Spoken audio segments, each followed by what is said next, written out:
नमस्कार, पंजाब केसरी टीवी में आपका स्वागत है। और बड़ी ही दुखद घटना हुई झज्जर जिले में और रोहतक जिले में, जहां दो खिलाड़ियों की मौत हो गई। और दोनों ही खिलाड़ियों की मौत बास्केटबॉल का जो पोल होता है उसके गिरने से हुई है। विधायक भारत भूषण बत्रा पहुंचे हैं राजीव गांधी स्टेडियम में। ये स्टेडियम कांग्रेस पार्टी की सरकार के दौरान बना था और आज विधायक भारत भूषण बत्रा यहाँ पर पहुंचे हैं। उनसे बात करते हैं कि किस लिए आए हैं। विधायक जी, बास्केटबॉल का ग्राउंड है, बास्केटबॉल के ग्राउंड में क्या देखने के लिए आए हैं? ऐसे है कि सबसे बड़ी बात जो है कि मैंने ये इशू हमेशा ही मैं विधानसभा के अंदर उठाता हूँ। चाहे मैं जहाँ पर ग्रांट्स पास होनी होती है उस मुद्दे पे जो स्पोर्ट्स का मामला होता है तो मैं उसको उठाता हूँ। इस बार तो मैंने क्वेश्चन लगाया था बाकायदा, और क्वेश्चन पे काफ़ी बहस भी है। मुख्यमंत्री जी को सदन में स्पीकर के थ्रू मैंने फ़ोटोज़ भी दिखाई इस बात के लिए। तो मंत्री का ये जवाब आया उसमें कि 2 करोड़ रुपए हमने कुछ मेंटेनेंस के लिए है, 28 करोड़ रुपए से। मैंने कहा मंत्री जी 28 करोड़ इनसफिशिएंट अमाउंट है, आप मिनिमम इसको सेंटर ऑफ एक्सीलेंस को दोबारा वापस आने के लिए 150 करोड़ रुपए का बजट सरकार को ग्रांट करना चाहिए। और 2 करोड़ का भी अभी कोई काम हो रहा है नहीं हो रहा है अपने संज्ञान में नहीं है, ना ही मेरे को बताया गया है। पर 28 करोड़ की दूर की बात है कि कब ये अपना DNIT बनेगी, कब ये टेंडर की फ्लोट करेंगे, कब ये पैसे रिलीज करेंगे, कब अप्रूवल सरकार देगी, ये तो भविष्य की बात है। बत्रा जी, जब कोई घटना हो जाती है, जब राजनीतिक लोग पहुंचते हैं, कोई सांत्वना देता है, सत्ता के लोग भी पहुंचते हैं, लेकिन जब काम हो रहा होता है जब क्यों नहीं ऐसे है कि मैं आप ये कि एक दर्दनाक 2 मृत्यु वो भी बास्केटबॉल के प्लेयर्स की हुई है, आज मैं आपके मध्य में आया हूँ।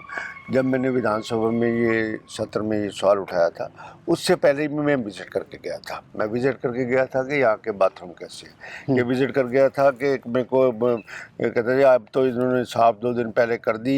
यहाँ पर वो मुख्यमंत्री भी आए थे, मुख्यमंत्री ने भी हाल देखा होगा कि स्टेडियम के अंदर कुर्सियाँ टूटी हुई है और कबूतरों की बीट का ट्रक भर के ले जाओ, इतनी वहाँ पर बीटें वगैरह थी। मुख्यमंत्री को खुद भी इसमें संज्ञान है कि जिस स्टेडियम के अंदर आप 15 अगस्त मना रहे हैं उस स्टेडियम का हाल कैसा है कुछ है ना। आपने वहाँ पर कमिश्नर से बात की, ना DC से बात की, ना और अधिकारियों से बात की। 15 अगस्त में आप यहाँ पर आए, आपको संज्ञान लेना चाहिए था। कहाँ का सबका साथ सबका विकास कहाँ गया, किस बात की ये फजूल की बातें करते हैं और राष्ट्र में हमारे साथ। और फिर उसके बाद it's a injustice to the sports person, it's a injustice to the ये एक नेशनल एसेट्स का लॉस है।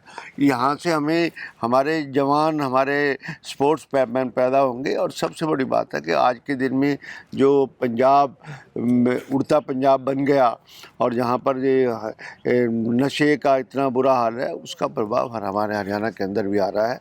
और हरियाणा में भी स्पोर्ट्स को बढ़ावा दे के ही हम नशे की आदतों को ख़त्म कर सकते हैं। लेकिन बत्रा जी, सवाल तो हमने भी उठाया था, कृष्ण बेदी यहाँ पर पहुंचे थे, सवाल हमने भी पूछा था कि स्टेडियमों के हालात तो वही तो है कि उन्होंने तो आपको एरोगेंट जवाब दिया था, कुछ जवाब ही दिए हम तो इस काम के लिए आए हैं आपके। नहीं, उन्होंने लिस्ट हमसे मांगी थी कौन कौन से स्टेडियम खराब हैं और कौन कौन से। मंत्री आपसे लिस्ट मांगेगा, मंत्री खुद डिपार्टमेंट से लिस्ट नहीं मांग सकता।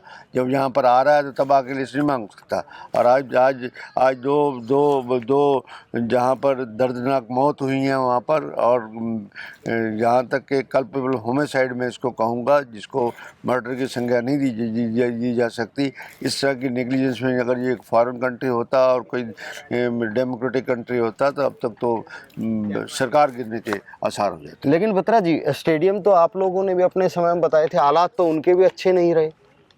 गांव में आपने तो कह रहा हूँ 471 स्टेडियम बनाए थे। हाँ। उसमें मुश्किल से 13 से 14 या 17 स्टेडियम ऐसे हैं जिन स्टेडियम में जाके कुछ न कुछ लोग कुछ एक्सरसाइज कर सकते हैं। बाकी गांव के अंदर जैसे यहाँ झाड़, इतने बड़े स्टेडियम के अंदर झाड़ है, वहाँ पर झाड़ है, इतनी गोडे घास वहाँ पर खड़ी है, ना कोई पानी का इंतजाम है, बिल्डिंग जर्जर हुई है, ना मेंटेनेंस की बात है, ना मैट्स है वहाँ पर, ना वहाँ पर कोचेस की अपॉइंटमेंट है।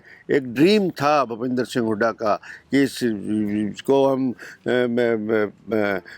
पदक लाओ और पद पाओ के साथ ही इस बात का था कि एक यूथ को एक बहुत बड़ा अच्छा एक रास्ता दिखाने की बात थी। यूथ आगे जाता, सब कुछ होता। और स्पोर्ट्स तो वैसे भी जीवन का एक हिस्सा होता है। स्पोर्ट्स तो जो आदमी स्पोर्ट्स का जिसको शौक़ पड़ जाए उसका जो है स्वास्थ्य अच्छा रहता है। स्वास्थ्य के बाद फिर उसके ऊपर स्वास्थ्य का परिवार के ऊपर भी असर पड़ता है और अब आदमी अपने आप को इलिटेड महसूस करता है जो स्पोर्ट्स। लेकिन सत्ता पक्ष के लोग तो आज भी यही कह रहे हैं कि 10 साल में जो आपने बनाया था आप खुद ही मेंटेन नहीं कर पाए, आपके द्वारा बनाए गए स्टेडियम गौशालाओं में तब्दील हो गए।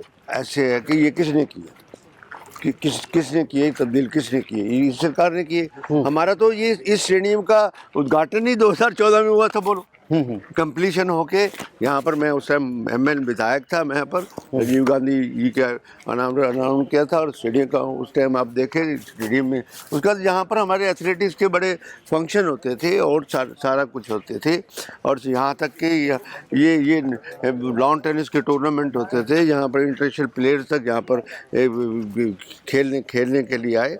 और इस सेंटर एक्सीलेंस में बढ़िया हॉकी की टर्फ होनी चाहिए, बढ़िया फुटबॉल की टर्फ होनी चाहिए। उस टाइम हमारी एक कमी रह गई थी कि हम उस टाइम ये चाहते थे कि यहाँ पर एक बैडमिंटन का भी एक एकेडमी बन के और बहुत बड़ा बने, क्योंकि छोटा स्टेडियम के अंदर ऑलरेडी वहाँ पर फैसिलिटीज़ थी।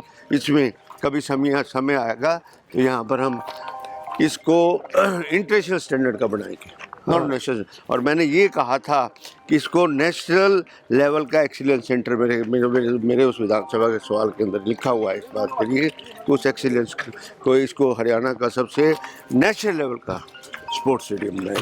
लेकिन सत्ता पक्ष के लोग कह रहे हैं कि हमने तो करोड़ों रुपए का बजट दिया है मेंटेनेंस के लिए, इनके रखरखाव के लिए स्टेडियम के। सब झूठ बोलते हैं, झूठ बोलना उनकी आदत हो चुकी है। तो अब आंकड़े हैं तो बताइए ना कि कितने पैसे दिए हैं। आप ही खुद मानते हैं कि मंत्री लाखन मायरा आए थे, उनसे पूछा नहीं आपने कि कहाँ गए पैसे स्टेडियम के?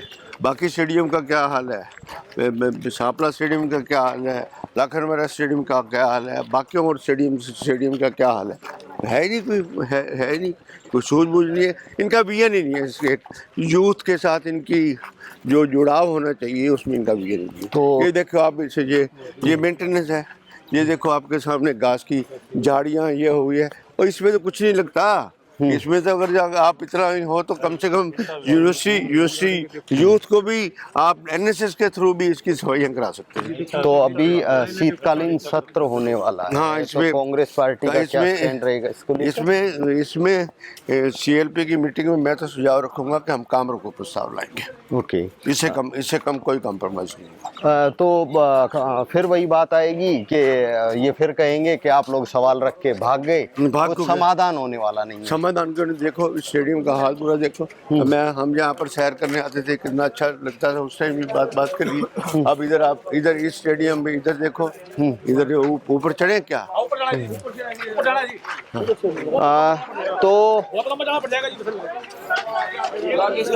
रास्ता है तो कुल मिला के आपको ये लगता है, क्योंकि देखिए जनता चाहे कांग्रेस के प्रतिनिधि हों चाहे बीजेपी के या किसी और पार्टी के, जनता को इस बात से कोई लेना देना नहीं। जनता को सुविधाएं चाहिए और उन सुविधाओं को लेकर के दीपक जी आप 2005 से लेके 2014 की डेवलपमेंट देखिए। आप वहाँ पर सड़कों का जाल देखिए, आप यूनिवर्सिटी एजुकेशन में देखिए, इंफ्रास्ट्रक्चर में देखिए, कितने IMT बने, कितनी जगह पर रोज़ का म्यू की बात है। रोहतक आज के 10 साल के बाद आप रोहतक का शक्ल पहचान नहीं सकेंगे। आज रोहतक में जो स्ट्रेंथ आ रही है वो देखो, ये देखो, ये देखो, हाँ जी, ये देखो, ओह ये तो बहुत बुरा, ये तो बहुत बुरा। देखो इस ट्रैक को, ये यहाँ पर रोज मैं आके देखता था यहाँ पर कि अपने घर से लड़के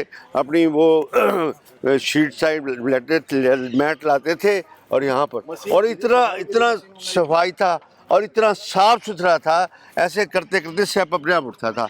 मैंने इस ग्राउंड के अंदर बहुत बार सैर किया। अब तो इसकी हालत ही ऐसी है कि अब आज तो इसके पीछे वजह क्या मान, वजह क्या मान?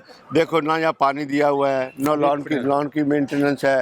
ये देखो एक खंडर सा बीच में, ये क्या चीज़ रखा हुआ है, ये समझ नहीं आती। वो डिस्कस थ्रो के लिए वहाँ पर है, उसका हाल देखो, उधर देखो स्टेडियम। तो स्टेडियम तो क्या सरकार, क्या आप मानते हैं सरकार की कमी है या उन अधिकारियों की कमी है जिनकी जिम्मेदारी लगाई गई? सरकार की कमी है। सरकार फंड नहीं देंगी तो अधिकारी क्या करेंगे? अधिकारी क्या करेंगे बोल, बेचारे जिनके पास पैसा नहीं होगा, जिनको बाथरूम बनाने के लिए पैसा नहीं होगा, उनकी मेंटेनेंस के लिए पैसा नहीं होगा, कुर्सियां बदली जाएंगी उसके लिए पैसा नहीं होगा, पेंट करने के लिए पैसा नहीं होगा, सफाई करने के लिए, और कोई झाड़ू ही लगा के राजी नहीं है। देखो घास देखो। और हरियाणा में सबसे बड़ा स्टेडियम है, और यहाँ पर मैं कहता हूँ जो स्टेडियम यहाँ पर क्रिकेट वाला है, इसको अब ये डेवलप करें तो यहाँ पर रणजी स्टैंडर्ड का ये ग्राउंड बन सकता है। तो भारत भूषण बत्रा से हमने बात की, खुद स्टेडियम का निरीक्षण करने के लिए पहुंचे हैं।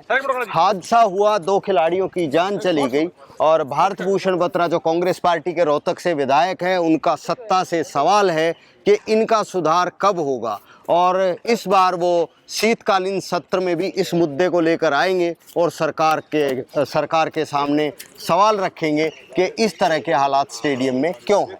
रोहतक से मैं दीपक भारद्वाज, पंजाब केसरी टीवी। हमसे जुड़े रहने के लिए हमारे YouTube चैनल को सब्सक्राइब करें और नई वीडियो की नोटिफिकेशन के लिए बेल आइकॉन को दबाएं। अगर आप ये वीडियो Facebook पर देख रहे हैं तो लाइक जरूर करें और ज्यादा से ज्यादा शेयर करें। धन्यवाद।